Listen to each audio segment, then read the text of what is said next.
নমস্কাৰ বন্ধু বান্ধৱীসকল, পুনৰ এবাৰ সকলোকে স্বাগতম জনাইছোঁ আন এটি জব ইনফৰ্মেটিভ ভিডিঅ'লৈ। আজি আপোনালোকৰ বাবে আন এটি এডভাৰ্টাইজমেণ্ট লৈ আহিছোঁ। এডভাৰ্টাইজমেণ্টটো আহিছে অসম চৰকাৰৰ শিক্ষা বিভাগৰ পৰা। টোটেল 159টা পোষ্টৰ বাবে তেওঁলোকে আবেদন বিচাৰিছে। গতিকে আপোনালোকে ভিডিঅ'টো শেষলৈ চালে গম পাব তাত কি কি পোষ্ট আছে, কোৱালিফিকেশ্যন কি বিচাৰিছে, বয়সৰ সীমা কিমান ধৰি দিছে, চেলাৰী কিমান হ'ব, কেনেকৈ এপ্লাই কৰিব লাগিব, লাষ্ট ডেট কেতিয়া, গোটেই কথাখিনি ডিছকাছ কৰিম। ইনফৰ্মেটিভ যেন পালে ভিডিঅ'টি লাইক শ্বেয়াৰ কৰিবলৈ নাপাহৰিব। যদি চেনেলটো এতিয়ালৈ ছাবস্ক্ৰাইব কৰা নাই তেনেহ'লে সকলো ধৰণৰ চাকৰিৰ বাবে চেনেলটো আজিয়ে ছাবস্ক্ৰাইব কৰি থ'ব। এতিয়া পলম নকৰি আমি ডিটেইল এডভাৰ্টাইজমেণ্টটো চাইছোঁ। এইখন অফিচিয়েল এডভাৰ্টাইজমেণ্টখন আৰু যিকেইটা 159টা পোষ্টৰ বাবে এডভাৰ্টাইজমেণ্ট কৰিছে, এই পোষ্টকেইটা হৈছে lecturer post in diet under department of school education, য'ত চেলাৰী থাকিব 30,000ৰ পৰা বেচিক পে' ষ্টাৰ্ট হ'ব আপ টু 1,10,000 আৰু গ্ৰেড পে' থাকিব 13,300 টকা।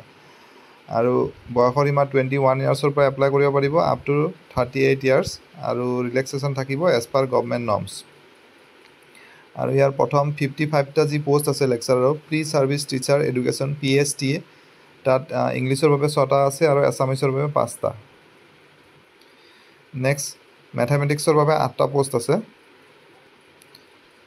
ছায়েন্সৰ বাবে 8টা পোষ্ট আছে, ছ'চিয়েল ছায়েন্সত 12টা পোষ্ট আছে, ফিজিকেল এডুকেশ্যনৰ 5টা পোষ্ট আছে, ফাউণ্ডেশ্যন এডুকেশ্যনৰ 7টা পোষ্ট আছে, আৰ্ট এডুকেশ্যনৰ 4টা পোষ্ট আছে। Next in service education field interaction আৰু ইন'ভেশ্যন কোঅৰ্ডিনেশ্যন IFIC, টোটেল 16টা পোষ্ট আছে। Next lecturer in district resource unit DRU, total 50টা পোষ্ট আছে। লেকচাৰাৰ প্লেনিং এণ্ড মেনেজমেণ্টত 10টা পোষ্ট আছে। Lecturer curriculum material development and evaluation CMDE, তাত 10টা পোষ্ট আছে। Lecturer in work experience WE, total 10টা আছে post. Lecturer educational technology ET, তাতো 8টা পোষ্ট আছে। বাকী এডুকেশ্যন কোৱালিফিকেশ্যন গোটেইকেইটা পোষ্টৰ বাবে মাষ্টাৰ ডিগ্ৰী বিচাৰিছে আৰু লগতে বাকী ডিটেইলছ কি লাগিবখিনি আপোনালোকে এডভাৰ্টাইজমেণ্টত চাই ল'ব যিসকলে ইণ্টাৰেষ্টেড হয়।